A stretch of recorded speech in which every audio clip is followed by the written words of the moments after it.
Bismillahirrahmanirrahim. Assalamualaikum warahmatullahi wabarakatuh.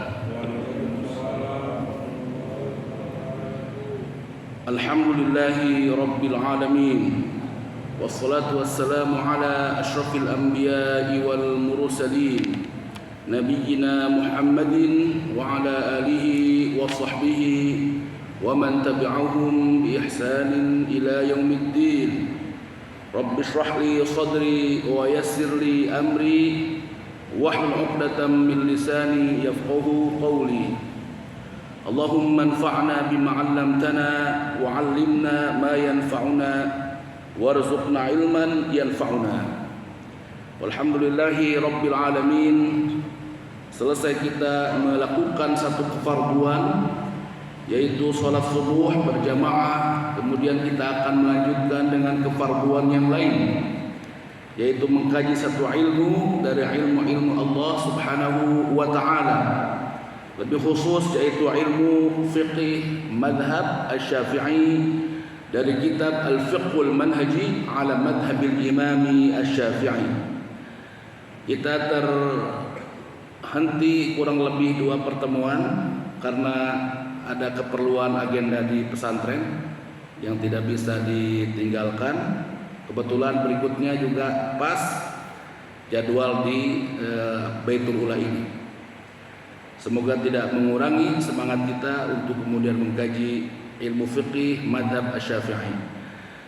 Selesai kita membahas pembahasan tentang sholat dengan beberapa sub-sub materi-materi cabang, dari mulai fardu-fardu atau sebelumnya bahkan syarat, kemudian fardu-fardunya, rukun-rukunnya, bahkan sunnah-sunnahnya, baik yang hayat maupun yang ab'ad, ya.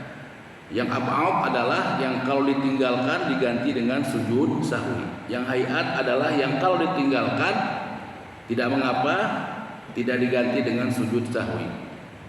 Baik. Maka satu pembahasan lagi untuk menyempurnakan pembahasan sholat kita. Kita pun sudah membahas tentang mubtilat yang membatalkan sholat. Maka ada satu pembahasan lagi untuk menyempurnakan mubtilat terakhir ya. Satu pembahasan sebelum menyempurnakan nanti tentang mubtilat yang membatalkan sholat. Ada pembahasan adalah makruhat, ya, yang dimakruhkan. Makruh berarti yang dimakruhkan, yang dibenci. Kalau kita kemudian meninggalkannya, maka mendapatkan pahala. Yuthabu ala tarki. Kalau meninggalkannya mendapatkan pahala, ya. Kalau mengerjakannya tidak mendapatkan dosa. Wal makruh wa kullu ma yuthabu al musalli ala tarki wala yu'aqabu ala fi'li. Sebagaimana kita jumpai juga pengertian tadi di dalam usul, segala yang kalau ditinggalkan mendapatkan pahala, kalau kemudian dilakukan juga tidak mendapatkan iqab. Apa saja kemudian yang dimakruhkan di dalam sholat? Disebutkan yang pertama adalah al-iltifatu fil sholati bil unuqi illa lihajatin.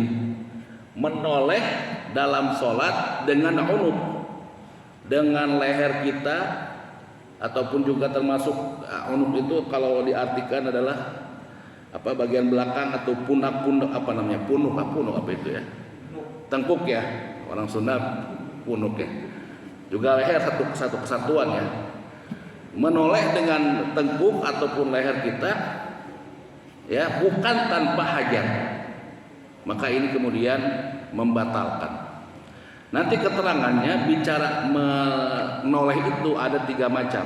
Ini menoleh kaitannya dengan nanti apakah kemudian merubah kiblat kita, ya. Nanti jelas di antara yang membatalkan adalah berubah arah kiblat. Kiblat kemudian dalam syarat yang kita pelajari sebelumnya menjadi satu syarat dari syarat sahnya sholat. Maka kalau kiblatnya berubah kan menjadi batal, menjadi tidak sah sholatnya. Nah, kaitan al-iltifat ini, menoleh ini, itu kaitannya nanti dengan menghadap kiblat. Ada 3 macam menoleh nanti yang akan kita jumpai dalam keterangan di sini.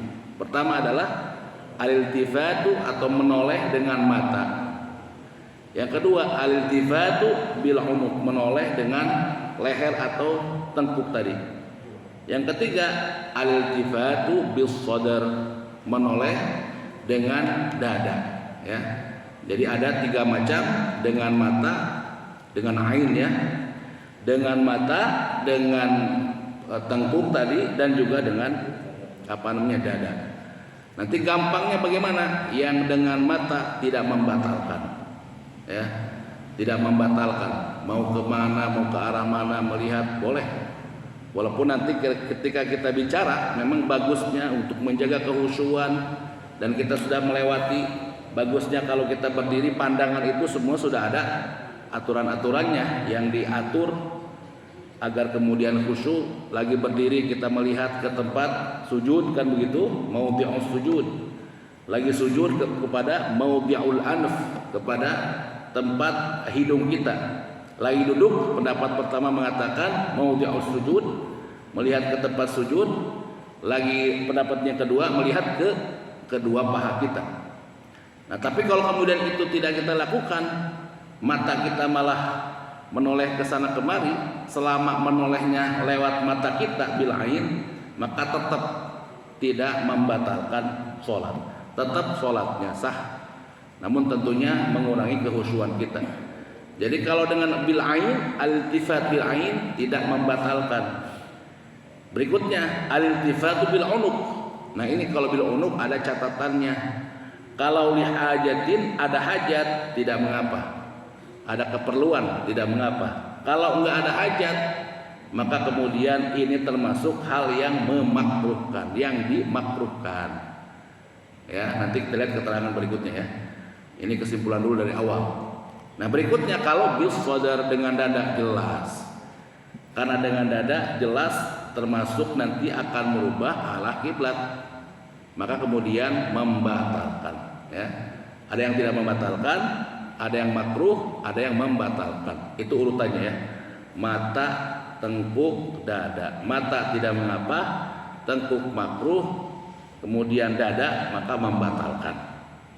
Baik, itu kesimpulan di awal.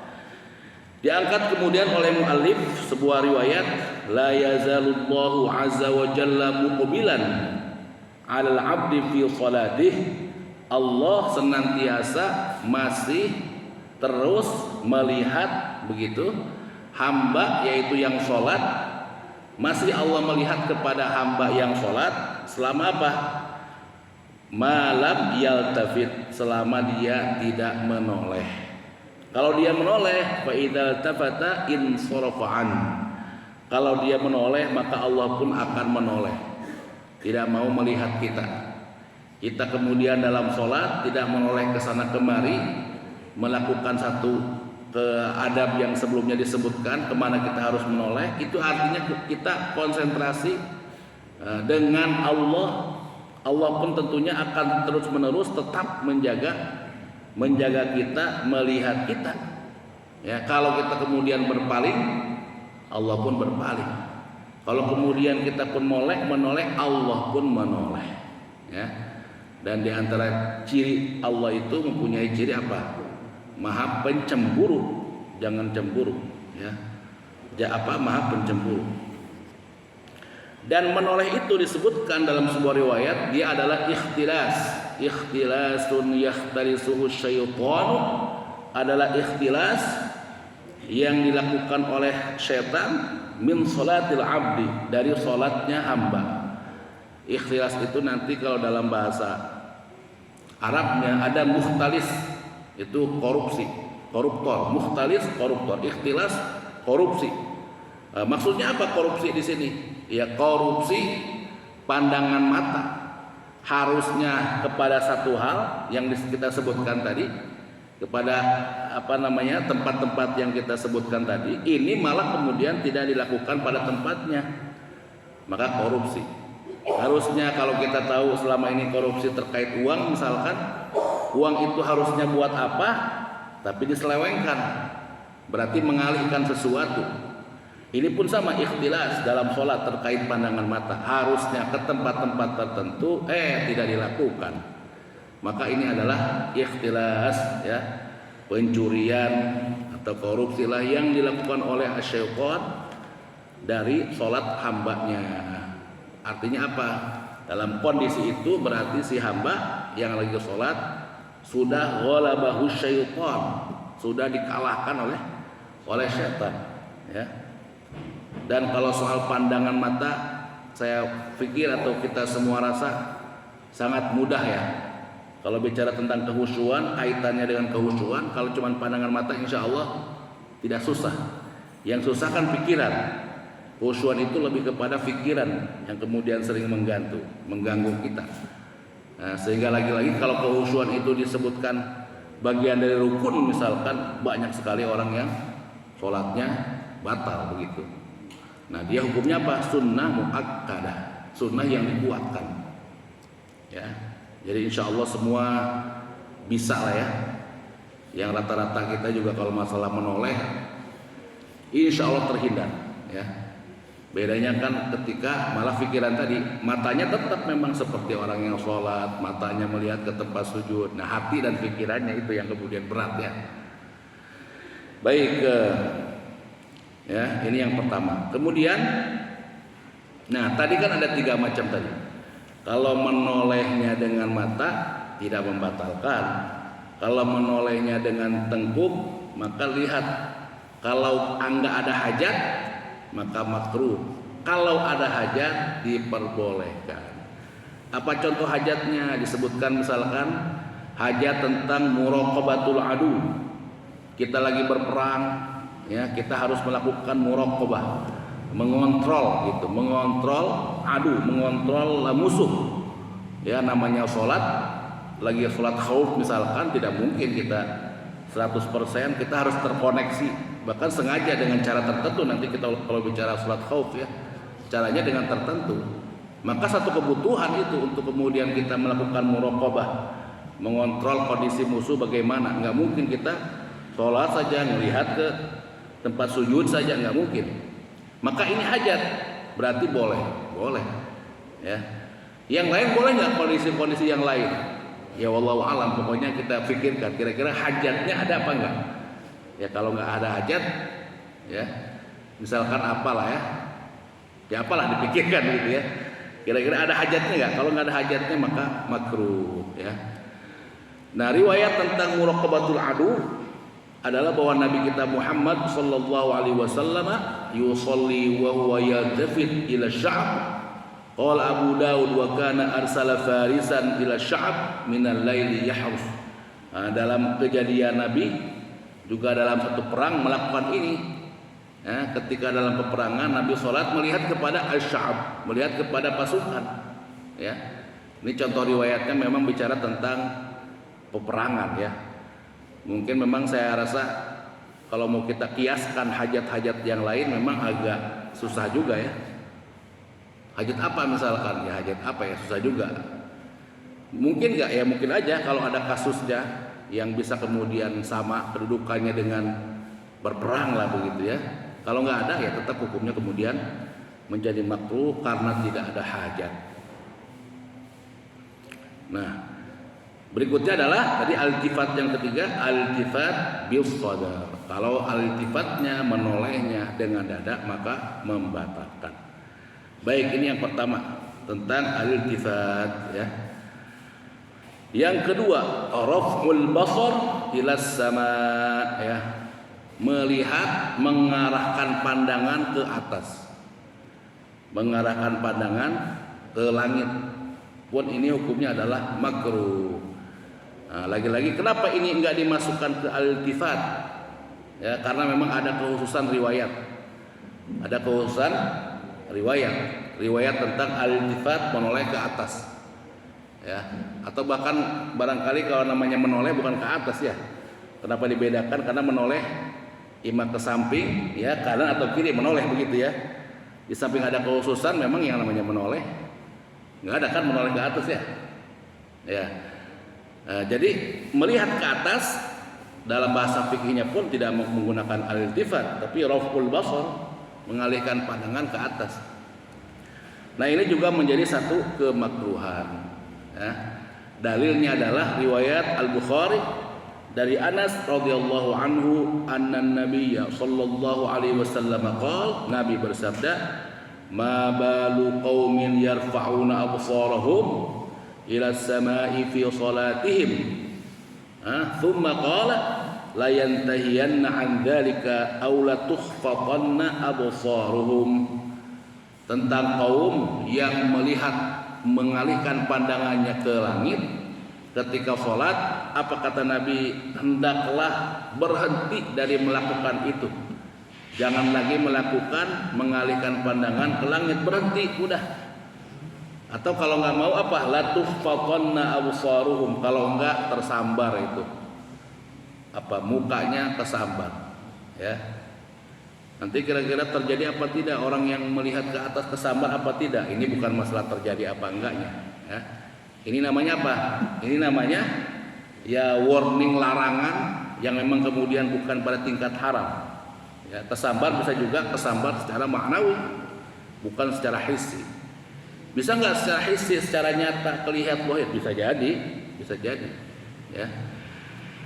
Intinya adalah larangan ya, makruh, bukan pada mana kenyataannya nih, enggak kok saya sholat begini aja, bukan pada itu ya. Kenyataannya adalah, maknanya adalah kepada larangan. Baik. As-salatu yang berikutnya, as-salatu 'inda hadratit ta'am ya. Salat ketika makanan hadir. Hadratut ta'am, ta'amnya udah ada, makan udah disiapin. Kita malah mengedepankan sholat. Antara sholat dengan makanan, mana yang kita pilih nih? Makan lagi-lagi, makannya udah ada ya. Kalau makannya nggak ada, apa yang mau dipikirin ya? Mau makan, makannya nggak ada. Mau beli, uangnya ada. Mau beli, belum masak warungnya juga, apa yang mau dipikirin? Yang nggak ada lagi, harus menahan. Bicara menahan, toh kita pun kan dalam puasa terbiasa juga kan menahan.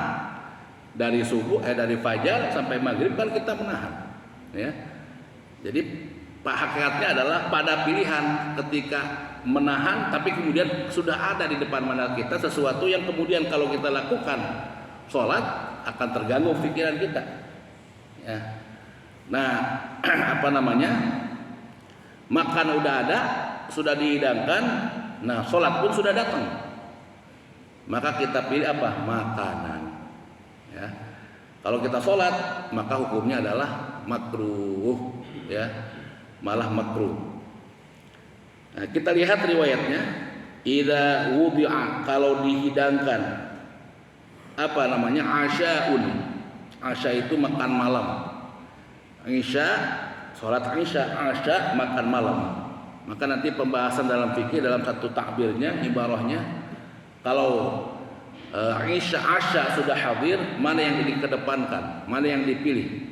Al-asya amil isya, al-asya makan malam atau sholat isya. Nah itu apa namanya, takbir, pertanyaan dalam fikihnya. Nah kalau dihidangkan asya dan kemudian uqimatis shalah, salat sudah diiqamahkan, apa? Fabda'u bil asya, maka mulai dengan asya, mulai dengan makan malam. Nah kemudian sekarang menjadi pertanyaan, apakah maknanya memang begitu, atau bisakah kemudian kita larikan ini dengan ilatnya? Apakah betul-betul makruhnya mutlak, atau bisa nggak kemudian kita larikan dengan ilatnya? Bisa ya, tidak mutlak begitu. Keterangannya apa? Inda hadratit ta'ami tanuku nafsuhu ilaih. Ada kalimat tanuku nafsuhu ilaih. Artinya apa? Yang mana jiwanya itu udah ingin, tanuku itu udah tertarik dengan makan, udah tertarik dengan makan. Jadi ada ilatnya, bukan semata-mata sebetulnya makanan udah ada. Apalagi bagi orang yang sholatnya ngedul ya, sholatnya apa ngedul itu ya, sholatnya malas, memang dia menentukan makan ya, senang dia dengan ada makanan dulu, makan dulu nih. Nah, sama dengan orang yang kalau bicara puasa mendahulukan buka dulu dari kemudian sholat dulu. Bisa jadi bagi sebagian kita yang lemahnya iman, memang itu menjadi satu hal yang menggembirakan ya. Karena memang bagi dia pertelihan itu makan lebih utama daripada ibadah, bisa jadi pada sebagian orang gitu ya, bisa jadi. Maka ini ada ilahnya, ya. Kecuali kalau kemudian di situ ada, kalau bersama-sama ya, kalau bersama-sama ada acara memanjang sampai agak atau menjelang zuhur begitu kan, kemudian datang makanannya, kalau bersama-sama pasti kita menjaga kemaslahatan yang lebih bersama. Kitanya bisa jadi saya bisa nahan, ya nggak terlalu masalah lah, sholat dulu juga bagi saya nggak apa-apa. Maka bagi dia, khusus bagi dia, misalkan dalam kondisi begitu, makanan ada, ya, sholat juga sudah masuk, maka dia pasti sholat dulu. Ada ilatnya, ya. Contohnya apa? Kita atau orang bekerja lah ya, orang bekerja di pabrik jam 12, kemudian dia libur kan,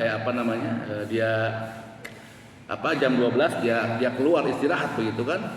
Sebagian kantor ada punya catering, sebagian kantor nggak ada cateringnya tapi ada kantin. Itu sama maknanya, makanan udah ada, udah hadir. Apa kemudian kita makan terus tiap hari? Sholat zuhurnya ketinggalan, fadilah sholat di awal waktunya ketinggalan. Ada ilatnya, ya. Ada ilatnya dalam kondisi begitu. Kalau memang kita terbiasa, ya mendingan sholat dulu. Kalau udah sholat kan enak. Kalau makan dulu nanti belum makannya, belum ngopinya, ya ngerokok dulu. Udah mau kemudian jam 1 baru sholat, ya kan? Maka ada ilahnya. Tapi kalau bareng-bareng dalam acara tertentu, misalkan acara apalah, reuni atau apa begitu, menjelang kepada zuhur tadi, maka lebih maslahat makan dulu. Karena apa? Karena tadi makanan sudah terhidangkan. Nah, kita tidak mungkin mengedepankan kondisi kita pribadi. Sangat mungkin di antara orang-orang tadi yang memang ya lapar lah dari pagi sampai siang, mungkin dia juga belum nyarap, misalkan begitu. Jadi bicara ilat ini nanti sifatnya lebih kepada pribadi ya. Baik.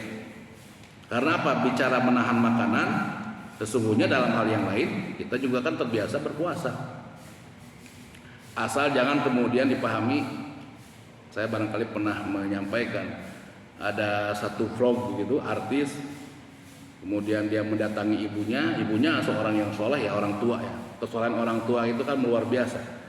Tingkat rohani orang tua kan luar biasa, ngajinya, sholatnya, tahajudnya, diceritakanlah orang ini soleh. Ibunya seorang artis, dalam obrolannya itu mengatakan apa? Ada tuh orang salah paham kalau Ramadan itu jangan dulu makan, utamakan dulu Allah begitu kan? Nah ini juga ngawur juga kalau begini. Utamakan dulu Allah. Ya paling sholat kan berapa lama?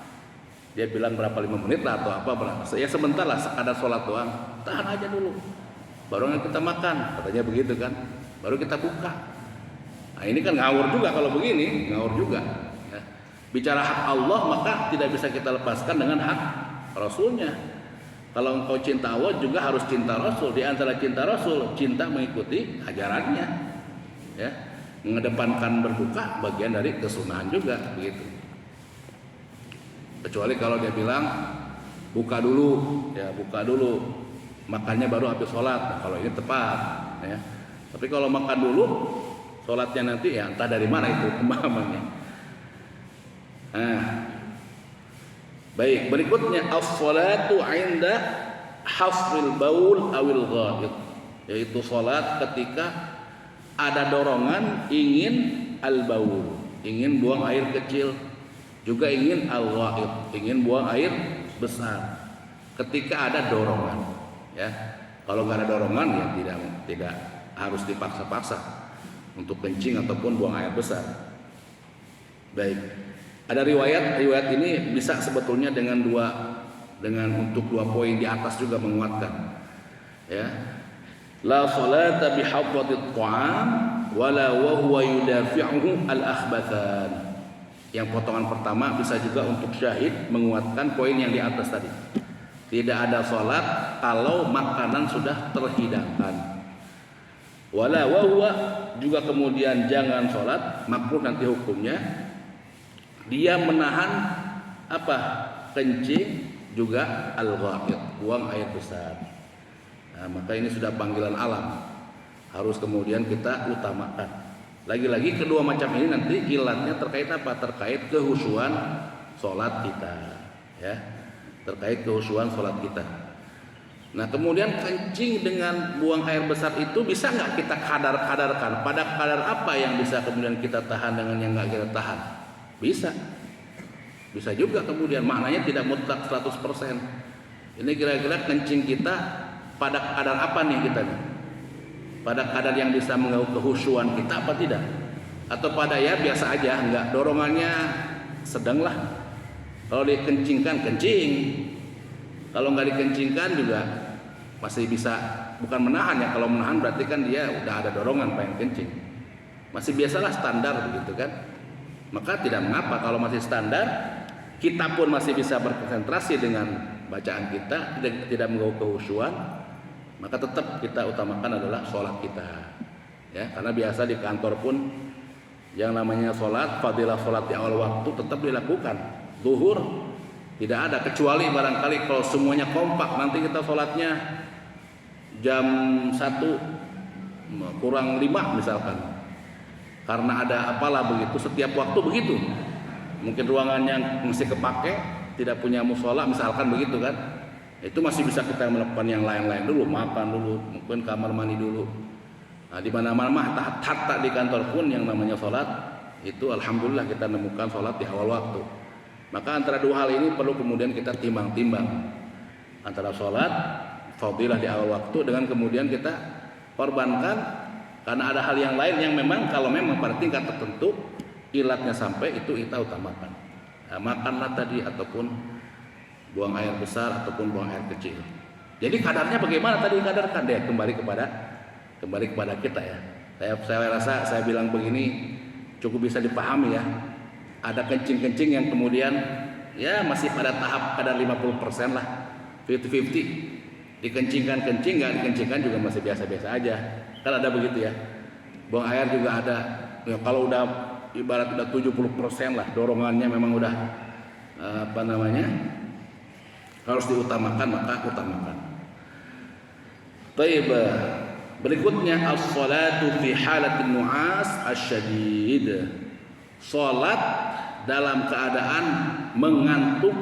Mengantuknya apa? Mengantuk yang asyadid, yang berat. Mengantuk yang berat. Nah, ini juga sama, mirip dengan yang pertama, mirip yang kedua, mirip yang ketiga, ada nisbahnya, ada kadar-kadarnya. Kadar-kadarnya kita yang tahu, ya. Ada kadar-kadar katakanlah barangkali 50% ke bawah begitu ya. Nah, maka tidak termasuk syadid. Ini bukan hanya bicara nu'as, ya. Sholat ketika dalam keadaan ngantuk, bukan ngantuk aja tapi ada kata asyadidnya, asyadid, ada poinnya, pengikatnya. Ngantuknya ngantuk yang berat. Nah, berarti berat itu berapa persen kira-kira? Ada kita barangkali ini enggak berat, biasa aja. Tapi saya itu kalau udah wudu seger. Ada orang begitu. Maka jangan dikalahkan dengan ngantuknya tadi.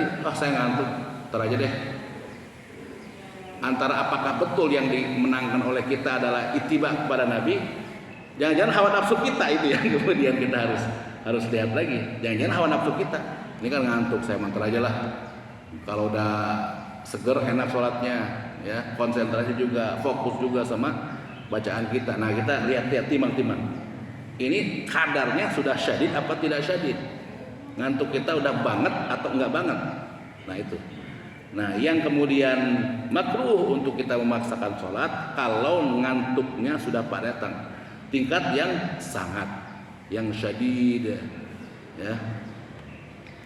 Dalam sebuah riwayat Aisyah radhiyallahu anha dari Rasulullah sallallahu alaihi wasallam, "Idza na'asa ahadukum," kalau salah seorang di antara kalian mengantuk, ya, wa huwa yusalli, kemudian dia salat, maksakan salat, fal yarqud, hendaklah dia tidur dulu. Hilangkan ngantuknya. Kenapa? Hatta yadhhab anhu naum, sampai kemudian dia fokus lagi, seger lagi, hilang itu kemudian ngantuk dia. Fa inna ahadakum idza shalla wa huwa na'isun la'allahu yadhhabu yastaghfiru fayasub nafsah. Karena kenapa? Khawatirnya ketika dia sholat dalam keadaan ngantuk besar, Jangan-jangan dia harusnya yastaghfir, minta ampunan, malah fayasub, malah mencela diri dia. Jangan-jangan mintanya ampunan, harusnya bacanya minta ampunan, tapi malah mencela diri dia. Jangan-jangan bicara atau dalam ayat kalau tentang sabab nuzul al-kafirun, ya, dikaitkan dengan orang yang mabuk. Jangan-jangan la a'bud menjadi a'bud, aku nyembah yang kau sembah, tidak kemudian jadi menyembah. Aku tidak menyembah yang kau sembah menjadi aku sembah yang kau sembah. Nah, jangan-jangan ada kata-kata yang harusnya memuji Allah menjadi kemudian dia ngaco. Jangan-jangan ada ayat-ayat dalam Al-Quran, misalkan ayat-ayat balasan tentang orang-orang yang musyrikun dengan munafikun, mirip-mirip itu nantinya kan balasannya. Kalau kita nggak fokus bisa kesana kemari. Jangan-jangan ketika kita baca iftitah ada minal muslimin, ada minal musyrikin. Ya, kalau anak kecil tuh lagi baca-baca, anak saya tuh lagi ngafal-ngafal begitu, kadang-kadang ketukar-tukar. Ya, wa ma ana minal musyrikin, wa ana minal muslimin. Saya bukan orang musyrik, saya bukan bagian dari orang musyrik, saya bagian dari orang muslim. Nah, jangan-jangan kebalik kayak anak kecil tadi. Karena kita ngantuk, wa ma ana menjadi harusnya minal musyrikin, muslimin dulu. Wa ma ana minal muslimin wa ana minal musyrikin. Nah, maka agar tidak terjadi seperti itu, disebabkan ngantuk, kita tidur saja dulu. Lagi-lagi baik yang 1, 2 ataupun 3 perkara ini ada kadar-kadarnya. Dari situ ilatnya dapat. Kalau ilatnya alasannya nggak dapat, nggak sampai, maka tetap sholat yang kita usahakan. Ya. Baik, as-salatu fi al-amakin at-taliyah. Bismillah.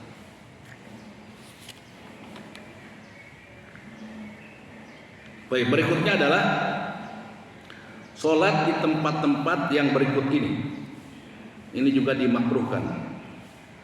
Yang pertama al-hammam, ya, yaitu kamar mandi, atau kamar mandi maksudnya bukan kamar mandinya, ya, di sekitaran kamar mandi. Nanti semuanya dikaitkan dengan apa? Dengan keterangannya adalah an-najasah, najis-najis. Khawatir ada najis-najis. Walaupun ada nggak kamar mandi yang bersih, ada juga kamar mandi bersih terus. Sebentar-bentar ada orang yang keluar dari kamar mandi dibersihin lagi. Di beberapa tempat umum yang apa, nggak eksekutif juga, ya, yang secara umum lah rata-rata ada. Langsung ada standby orang yang nungguin, ya kan. Seorang keluar bersihin lagi, ya.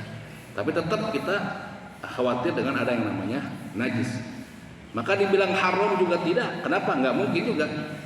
Kalau memang ada najis, jelas kemudian itu menjadi haram, jelas, ya. Di kamar mandi atau di depan kamar mandi ada najis, jelas. Ada bekas kencing gitu, bukan bekas lagi, kelihatan kencingnya, jelas, karena najis. Tidak sah. Nanti kita kembali ke pembahasan syarat sah sholat. Harus bersih badan, pakaian, tempat, kan begitu. Nah, ini kalau kemudian bersih, dalam pandangan kita pun itu bersih, bisa kita lakukan sholat, ya, maka tetap makruh. Lebih besar khawatirnya akan ada najisnya. Potensi najis akan lebih banyak. Pun kita lihat, mohon maaf, sekalipun tadi orang yang ngebersihin, ya, ngebersihinnya setiap hari, ya, di tempat-tempat umum biasanya. Keluar orang langsung dibersihin, keluar orang langsung dibersihin. Coba kita lihat, ngebersihinnya pun kan berbeda. Tetap beda orang yang ngebersihin kamar mandi dan area kamar mandi dengan yang ngebersihin masjid, beda. Ya, sekedar menghilangkan bau ataupun dia hanya menyiram saja, nambahin wangi, kan gitu aja. Ya. Sehingga masih kemungkinan bercampur dengan najisnya, masih kemungkinannya masih lebih besar. Makanya kemudian hukumnya makruh. Haram juga enggak, karena enggak bicara najis secara jelas, enggak. Tapi kemungkinan najis ada di situ lebih besar, makanya makruh. Tidak sampai ke haram, ya. Kemudian at-thariq, di jalan, ya. Kecuali kalau ada hajat, ya. Kalau kita ingatnya apa? Salat Idul Fitr. Ya, di tempat-tempat, di masjid, nggak tahu di sini juga. Kalau memang ngebludak, berarti ada hajat, ada keperluan. Maka dipakai kemudian sholat, dipotong dulu, di stop dulu, boleh. Kalau enggak, mengganggu kepentingan orang lain, maka tidak boleh. hatta untuk urusan agama ya. Kalau memang tidak diperlukan. Ya, ada acara tertentu tablik akbar misalkan. Karena ingin syiarnya terasa, potong kemudian jalannya, nggak boleh ada yang lewat. Nggak boleh begitu juga, sampai mohon maaf sedikit arogan misalkan. Ya, kalau kebutuhannya memang butuh, tidak mengapa. Kalau cukup hanya di masjid saja, atau kalaupun membludak sampai bagian luar saja, ya maka tidak perlu sampai harus kemudian memotong-motong jalan. Ya, kecuali kalau ada hajat, ya. Bukan hajatan ya, hajat kebutuhan dalam artian. Jadi kalau hajat bagaimana? Ya lagi-lagi kalau hajatan ya, hajat dalam artian hajatan. Maka ya tadi hukum asalnya ya, apalagi ibadah aja tidak boleh ya, apalagi hal yang lain ya, motong-motong jalan. Maka kalau ada motong jalan ya berarti sesungguhnya secara hukum asalnya ya melanggar. Maka berlakulah di situ etika-etika, adab-adab kita. Barangkali kepada RT-nya dulu kita minta izin, sehingga kemudian itu menjadi satu uruf di masyarakat, menjadi satu hal yang biasa di masyarakat, dimaklumi di masyarakat. Orang pun kemudian menjadi ridho ya. Tapi hal ini apakah kemudian terus-menerus kita biarkan? Kalau kita tahu hukum asalnya, kita harus berupaya untuk menghindarinya kalau kita tahu ya. Apalagi orang misalkan orangnya dia orang kaya, mampu sewa gedung, tapi maksain ngadain hajatannya di rumah dia, yang pasti kemudian nutup jalan dia, padahal dia punya uang misalkan begitu. Pada beberapa tertentu, orang tertentu mungkin dipahami, ya dia terbatas juga, mau di mana, nggak punya tempat juga, lahannya cuma di rumah dia doang, depan pekarangannya langsung ke jalan juga nggak ada lagi. Nah, dan itu jalan ya sekedar gang sajalah, masih bisa kemudian ada jalan tikusnya, alternatifnya, misalkan begitu. Maka insya Allah dengan dia izin, beradab, punya etika kepada pengurus lingkungan dan lain sebagainya, orang pun akan ridho. Tapi jangan kemudian tetap mempertahankan, oh ridho biasa kan ini dia juga begitu, ya masa saya juga nggak boleh, sama-sama dong, saya kan warga sini, saya kan asli sini. Ya bukan masalah itunya, ya. Itu udah lain lagi, udah berbeda, itu udah ego kalau begitu, udah hawa nafsu ya. Harus paham hukum asalnya. As-suq. Nanti kalau secara hukum mungkin ada pasalnya kali ya, pasalnya apa gitu. As-suq berikutnya apa? Di pasar, ya. Karena pasar disebutkan juga dalam riwayat, seburuk-buruknya tempat itu adalah pasar, sebaik-baiknya adalah masjid Allah, ya. Karena kemudian apa keterangannya nanti kenapa pasar itu disebut buruknya? Karena rawannya akan ada keboliman dalam muamalah. Itu pasar. Ya. Bicara tentang pasar. Kemudian juga al-maqbarah, ya, kuburan. Dikhususkan kecuali nanti kalau ada atau mengsolatkan jenazah yang baru disolatkan, kita solat di atasnya. Ini kekhususan dalil. Kalau sudah lama sengaja sholat nggak boleh, makruh, ya. Makruh sholat, nanti perbedaan sholat di kuburan itu, ya, sholat di atas kuburan. Ada sholat di atas kuburan, ada sholat di depan kuburan. Yang jelas kemudian haram adalah sholat di atas kuburan. La taj'alu quburakum masajid. Nggak boleh atau jangan kau jadikan kuburan-kuburan kalian sebagai masjid. Artinya apa? Sebagai tempat sujud. Ini sepakat. Nah, kalau kemudian kuburannya atau sholatnya di depan kuburan, dekat dengan kuburan, ini perbedaan pendapat. Perbedaan dalam kemudian memahami fasolnya, pemisahnya. Nah, ada pandangan yang kemudian lebih renggang, ada yang lebih kemudian bahasanya mungkin lebih hati-hati ya dengan yang. Kalau yang enggak itu juga bukan enggak hati-hati, karena memang yang sepakatnya itu pada masalah di atas kuburannya. Maka kemudian pendapat yang agak tadi bahasanya apa? Satu pendapat lebih ketat lah begitu. Maka fasolnya, pemisahnya itu harus berupa sesuatu area lah, berupa jalan kah, atau kemudian apa? Ada sungai kah, begitu ya. Maka misalkan depan ini jangan ada kuburan. Kalau pakai pandangan yang pertama. Pandangan yang kedua, tetap yang namanya kuburakum masajid atasnya. Maka kalau ada di depannya, banyak di negara kita, di tempat masjid tempat kita. Nah, kita perlu memahami juga pada batas apa. Tidak langsung kemudian syirik itu langsung, tidak langsung begitu juga. Bukan pandangan yang mutlak syirik nggak syirik, bukan. Perbedaan pandangannya di situ. Berbeda kalau kemudian kita menjaga kehati-hatian misalkan, silahkan. Ya. Ada saya terus terang beberapa kawan itu begitu, tapi dia pandangannya lebih ke syirik-syirik aja. Datang ke masjid lihat, sampai lihat-lihat dulu, ada nggak jadi, sampai begitu juga. Ya. Kalau nggak jadinya karena saya lebih hati-hati sajalah, itu oke lah. Tapi kalau sampai langsung mengklaim, lagi-lagi ini perbedaan pendapat, tetap perbedaan pendapat. Ya. Begitu ya. Itu berikutnya adalah kalau baru sholat, baru dikuburin, kita nggak sempat nyolatin, kita sholatnya adalah sholat janazah, sepakat boleh. Ya. Ada yang meninggal, kita datang ke kuburannya, udah ketinggalan sholat di janazahnya di masjid disolatin, kita udah ketinggalan. Nyampe ke kuburannya, udah dikuburin, maka boleh kalau sholat janazah. Al-kanisah juga apa? Kanisah apa? Gereja. Ya. Ini bicara. Ini kita harus secara proporsional ya bicara gereja ini. Ada beberapa dai yang nggak apa-apa sholat gereja, bagus kok. Sholat bukan masalah bagus sholat di gereja. Kalau masih ada masjid ngapain sholat di gereja? Ya, hukumnya makruh. Ini yang lebih profesional tuh. Hukumnya makruh. Haram nggak? Tidak haram. Memang hukum asalnya yang namanya sholat. Yang paling penting adalah apa tadi? Syarat sah tadi. Badan, pakaian, tempat sujud. Ya itu. Mau dia sholatnya kemudian di gereja tidak sampai menyebabkan tidak sah. Tapi tetap makruh. Tetap makruh. Ya. Nggak apa-apa. Ya bukan sampai nggak. Jadi jangan sampai apa? Ada al-ifrat wa tafrid. Ya lebay sana juga. Nggak boleh, itu haram ya haram. Nggak ada secara hukum syarat sah juga, hanya 3 hal aja yang dilihat, ya, yaitu bersih pakaian tempat dan kemudian badan pakaian tempat, itu aja. Maka juga tidak sampai kemudian mengatakan ya boleh-boleh saja, ya tidak sebegitunya juga, ya. Tetap hukumnya adalah makruh dalam kondisi tertentu yang tidak ada lagi kemudian kita lagi di situ mengungsi misalkan ya. Lagi mengungsi kejadian bencana alam, nggak ada tempat, yang ada tempatnya adalah si gereja tadi dengan beberapa tempat yang masih mungkin kita mengungsi, sekolah-sekolah, tempat umum, ada masjid dan lain sebagainya lah misalkan begitu, maka darurat. Kalau begitu tidak berlaku hukum makruh. Hukum asal adalah makruh. Ya.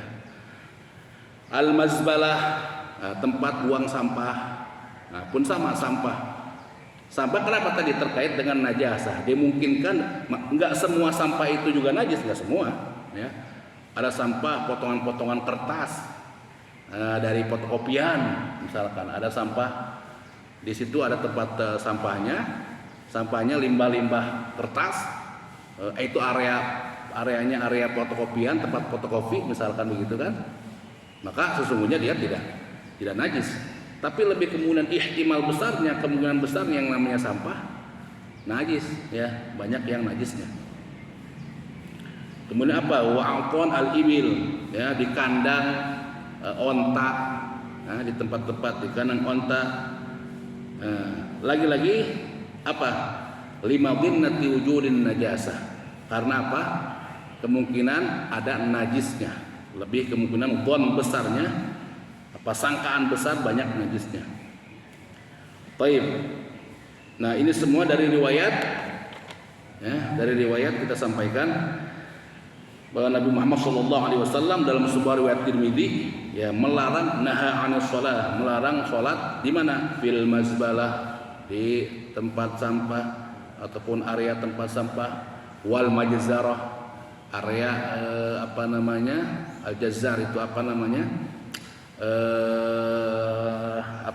daging jagal, ya. Kemudian wal maqbarah, kuburan, wa qari'atut thariq, di atas jalan, ya, wa fil hammam, di kamar mandi atau area kamar mandi, fi ma'atinil ibil, di kandang onta, wa fawqa dhahr al bait, ada tambahan lagi berikutnya. Fauqa dhahr al-bait, dan di atas Ka'bah, ya, di atas Ka'bah. Nah, kira-kira ada nggak orang yang sholat di atas Ka'bah? Ya kayaknya nggak ada juga, ya. Dan kalaupun ada yang sholat, maka hukumnya adalah makruh. Ada pertanyaan kemudian dalam ini pertanyaan pengandaian, bagaimana hukum orang sholat di atas Ka'bah? Kan gitu ya. Ya ini pertanyaan-pertanyaan yang tidak perlu dijawab juga, ya. Tidak perlu dijawab. Tapi kalau dijawab bagaimana? Boleh nggak? Kalau secara hukumnya tetap nanti sah. Kalaupun sholat maka dia makruh. Nah, menghadapnya kemana? Itu dia makanya, menghadapnya kemana? Orang itu titiknya, harusnya orang menghadap ke situ, dia di atasnya. Wallahu a'lam. Menghadapnya juga jadi bingung, ya. Kiblatnya kemana? Wallahu a'lam bishawab. Baik, ini adalah kajian sebelum terakhir, ya, sebelum pembatalan yang membatalkan sholat, yang hal-hal yang dimakruhkan dalam sholat. Insya Allah kita lanjutkan 2 minggu lagi pertemuan berikutnya dengan yang membatalkan sholat. Kemudian selanjutnya saya izin ada keponakan menikah di Sentul. Kebetulan saya diamanahkan jadi ketua rombongan lah begitu, menyerahkan mempelai. Maka insya Allah silakan kalau ada pertanyaan dikumpulkan dulu, ya. Ini tadi baru bunyi, ditunggu kira-kira 10 menit lagi atau 7 menit lagi sehingga kita bisa sholat ba'da syuhur. Ya, ditunggu sebentar, bisa berpikir sebentar, tangguh sehingga bisa sholat ba'da syuhur dan kemudian bisa bersilaturahim di serambi masjid. Saya mohon izin pamit duluan gitu, ya. Semoga Allah meridhai kita, memberikan rahmatnya dengan wasilah kita bertolabul ilm ini. Amin ya rabbal alamin. Subhanakallahumma wa bihamdika asyhadu an la ilaha illa anta astaghfiruka wa atubu ilaik. Assalamualaikum warahmatullahi wabarakatuh.